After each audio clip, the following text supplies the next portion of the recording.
Welcome to the Elevated Trader Podcast. I am Dr. Kristen Kidgel. And I am Tracy Ball. Join us every week as we journey into becoming better traders. We believe becoming better traders involves elevating our skill, our mindset, and our health. In each episode, we will discuss the current book we are exploring, and we invite you to join us on this journey.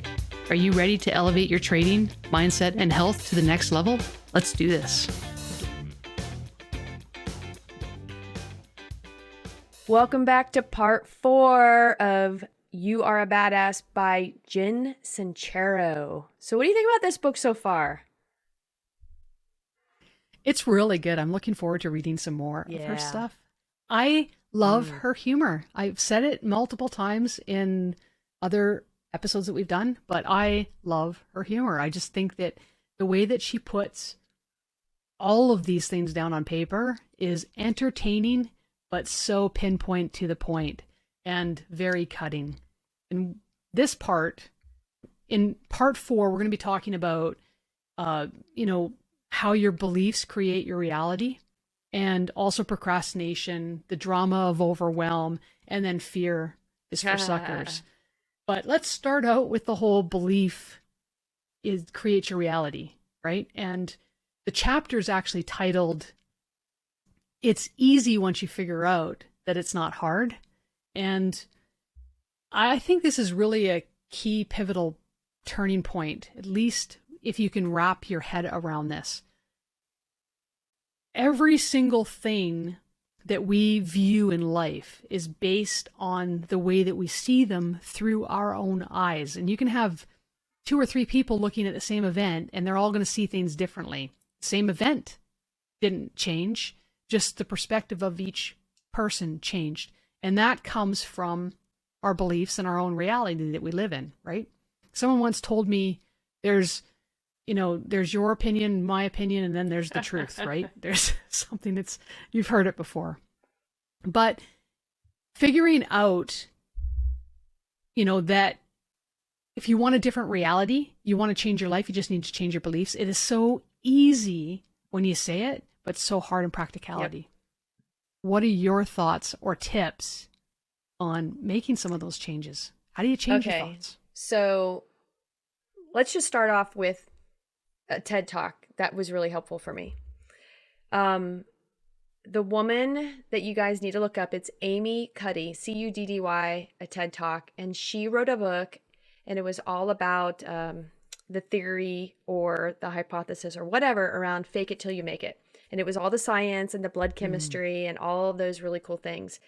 Very similar to Mel Robbins and the High Five book that she just came out with. So anyways, that it's one of those things like, what do you do every day to make a change?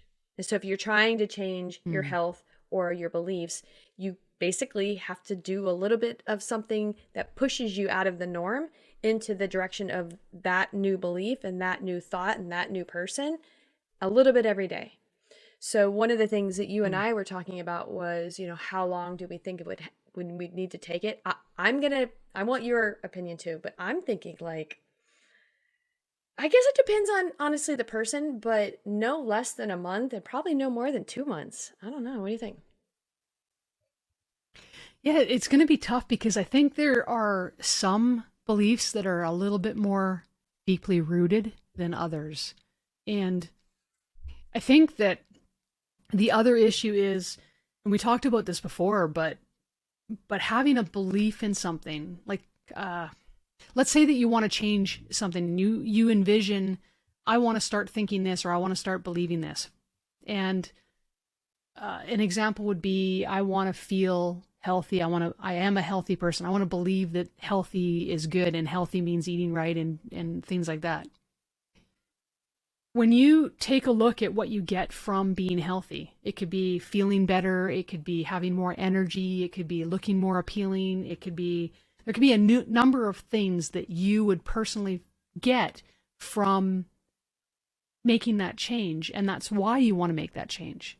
But there's the other side of the coin, and that's the unhealthy part, which led you down the road of being unhealthy, those habits. What are you getting from those that you need to kind of identify, because if you don't identify what you're getting from those and you just remove it, you're going to be deprived of something, and you're going to be continually being dragged back into that spot, because it's not really about the unhealthy habits. It's about what those unhealthy habits are feeding, right? So an example might be feeling comfort. Maybe you feel good when you're eating junk food because you feel, I don't know. I'm not a psychologist. Well, or there's anything chemistry like that, in the there might food be failure that reacts and stuff. Yeah, so it's all that.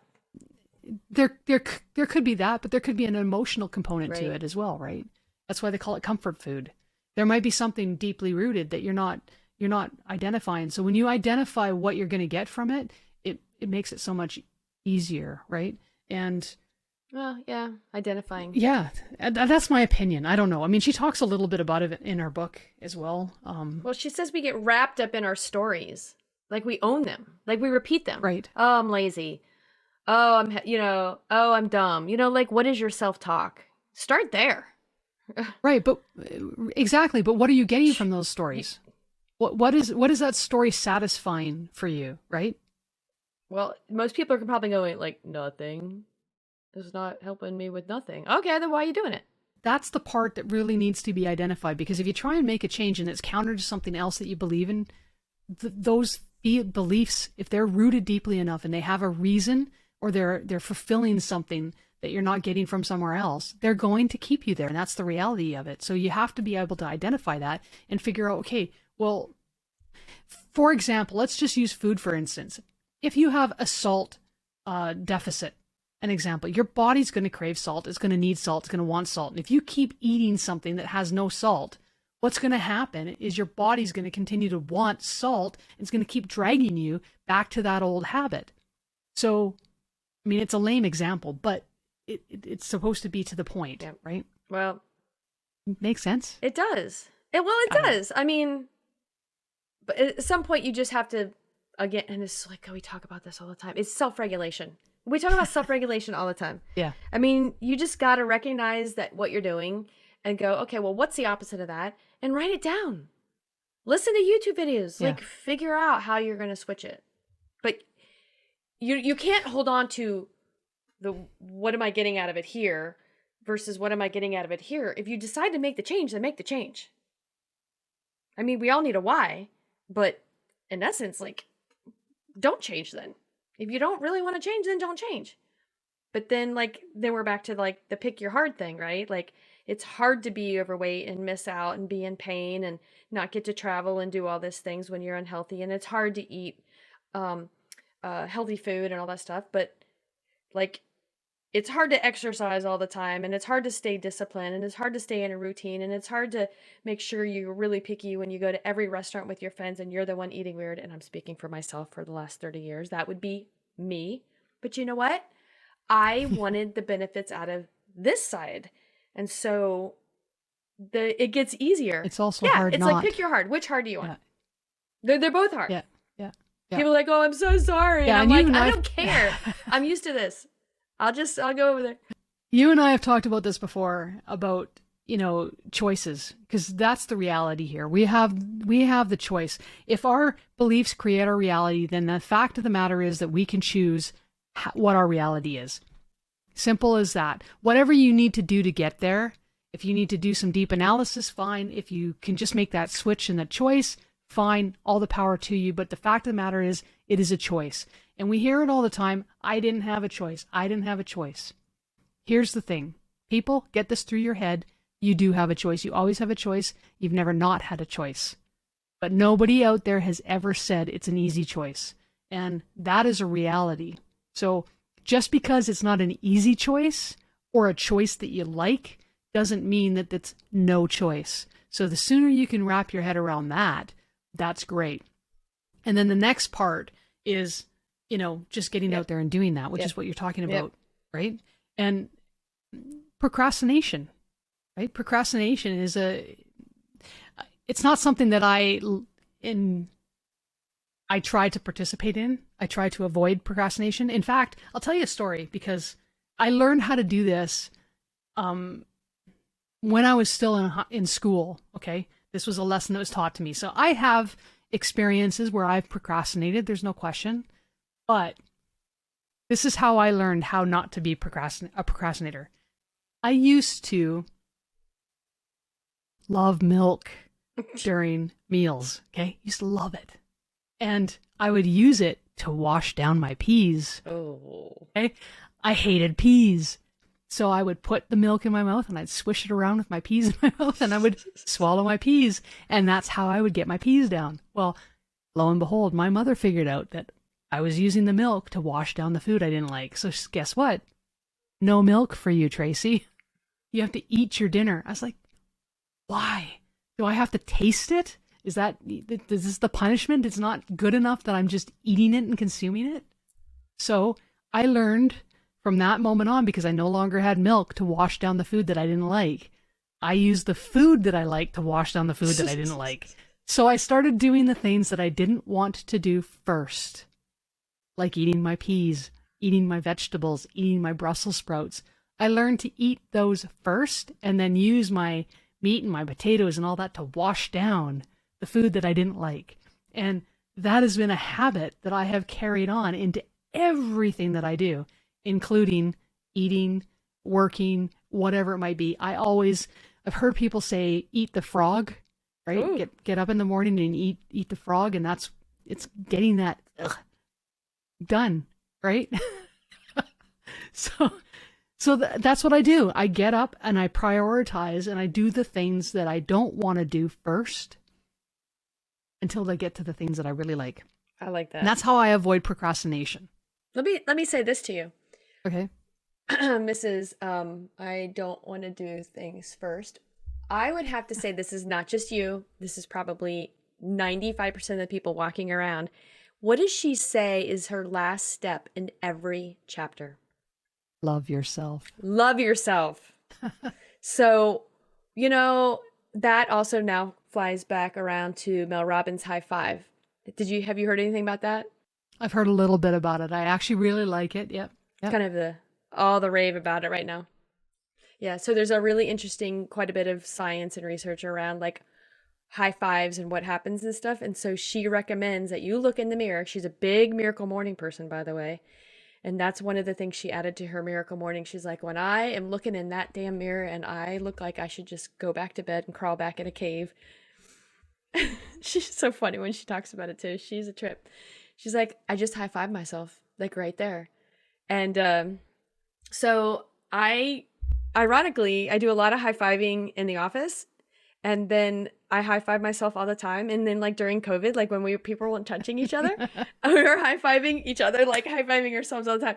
My point is like the hard thing is we need to remember to love yourself. If you love yourself, right? It's like a constant reminder. We didn't learn that. We weren't taught that. If you were taught that, your parents taught you that, man, go high five them. High five yourself, like right now. It's like lucky me, right? I'm so lucky. High five myself. My point is, I just like think that maybe the routines, we got to get into routines. So you're going to have to write out routines. Yeah, love routines. Gonna have to do I think it. routines are very good. Creates structure. Kids really need structure. And then I am one big kid because I still love structure. And life takes me off of it. And then I'm like, I miss it. And then I want it back. Oh, absolutely. That high five thing, it's interesting because here's a belief that I struggle with. And self-love is one of those things that I am struggling with. And I am on the path of getting there. But I tried that high five thing in the mirror. And just a little warning and disclosure for our listeners, but I'm going to get a little personal here. Okay? And I'm not talking about my body or anything like that. I'm going to share something that I don't share with a lot of people, but I'm being vulnerable. Okay. So I'm going to be vulnerable.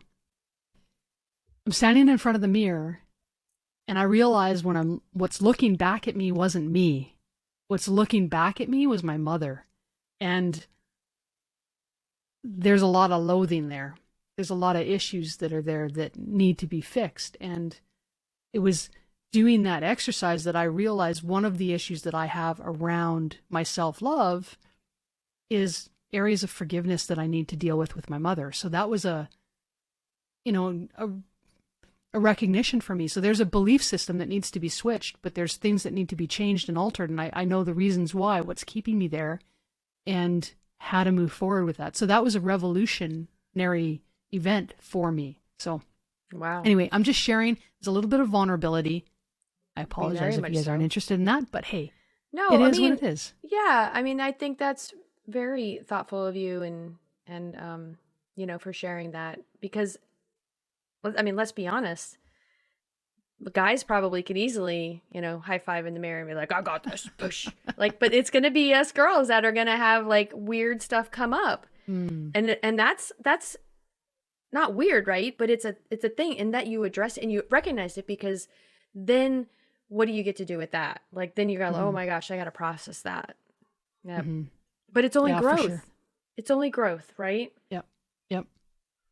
Now, that leads us to the drama of overwhelm, because change is hard, change is difficult. And, if you were to try and go and do everything, if you were to pick yourself apart or pick apart your life or anything like that, it's going to be overwhelming. Everything's going to be overwhelming when you take it all at once and you look at this big gulp that needs to be changed. My son talks about going to university and how it creates a little bit of anxiety and imagining him doing the career that he wants to do. And I take a step back and I said, look, first of all, you need to remember that by the time you get to a place where you're actually doing the job that you want to do, you're going to have all this education that you're going to be able to lean on that's not going to make you feel like you feel right now. Yes, if you were to fly a plane right now, you'd be overwhelmed because you've never flown a plane. You don't know what it's like. The point being is that it can be overwhelming, and you need to take the smaller view. So take things smaller. What do I need to start getting there? Okay, well, first of all, let's focus on getting done high school. Okay, so let's focus on getting done high school. And then once we focus on getting done high school, then we can start focusing on college or university. And then from there, med school or whatever it might be, right? You take it in steps. And it's just like personal change. If you try and change everything all at once, it's going to be overwhelming. Wouldn't you agree? Yeah. Yeah. So a couple things. The routine requires time distribution, and then that helps with the overwhelm. Mm. Where I think the overwhelm really comes into play is, well, a couple of things. The unknown. So you need to like write it all out, right?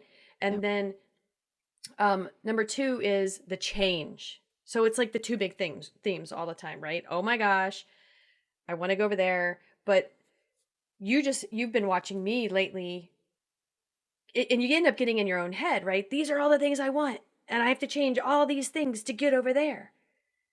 It's like no different, right? Like, but these are really cool big goals and everything. So I guess the point is, like, get a coach, get a mentor, or just have a good friend that you can bounce ideas off of. We can't, to go at it alone without accountability also creates that procrastination, right? So figure out who you can talk to that will uplift you and support you as you make these changes.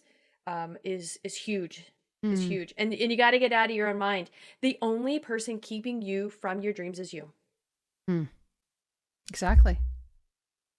And then once you do it, like this happened like months ago, like last year, I made this huge change. I was really struggling with making this change, and I made the change, and I was like, that wasn't so bad. I was so in my head about it for like 15 years. It was just a really small shift. Crazy pants. I don't know if I've mentioned it before, but it reminds me of, have you ever watched Huey, Louie, and Dewey? The DuckTales, I think it was called. I feel like I have, but it's been a long time. Well, they're little, Huey, Louie, and Dewey, and they get into this like dungeon somewhere, and they fall down a trap, and they end up sliding down this waterfall, and it's like really dangerous, and they get down to the bottom, and one of them pipes up and says, "Man, now that I know that I can survive that, I'd like to do it again." They were terrified the entire time, but once they got through it, it was it was perfect, right? It was That's really so good. funny that stuck in your mind. Oh, That was it kind of has like it. zip lining. I was zip lining last weekend, and Yeah. I'd done it before, and I'm like, "Were you scared?" And I'm like, "Actually, not at all." Like because I'd done it before. Yeah. Got it. Yeah. Yeah, definitely the fear or the unknown definitely plays a part into all of that. And that leads us to fear, right? Here's fears for suckers. And I really liked Sucker. I liked the point that she made here, and that is fear is basically living it hasn't even happened yet. So why are we feeling it?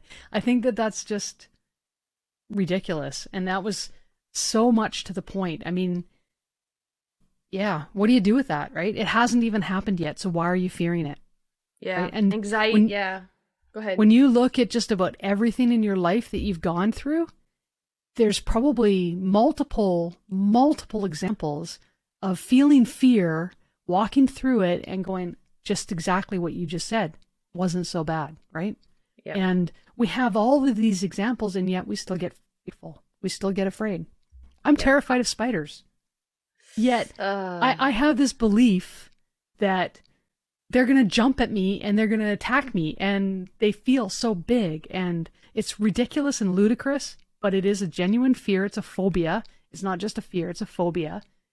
The fact of the matter, has one ever done that? No, it hasn't. So why am I afraid? I have no clue. I need to just change that feeling, right? Okay. Yeah. Yeah. Well, I'm not gonna dwindle on this too much because I have something else I want to say, but I have a huge fear of cockroaches. All of them, even the dead ones. Can't do it. Okay, so one of the things that's crossing my mind is the saying that I think is really important for people to memorize. So when they find themselves going into either one of these directions, they can self-regulate and come back to center and be present. That's a great idea. Is anxiety is when you're looking forward, and depression is when you're looking back. Now, these are parts of our lives. These are emotions of being a human, right? But being stuck in those is where we get really unhealthy. So recognizing like, oh my gosh, I'm feeling anxious. Oh my gosh, I'm looking too far forward. What's being present? I feel like that's how life passes us by also. And, absolutely. What a great point. Is... All right, folks. We'll see you in the next episode. Got it. Thank you for joining us today. For more information about the show, as well as our list of current reads, check us out at www.theelevatedtrader.com. Remember to subscribe and share if you found value in today's episode. See you next week.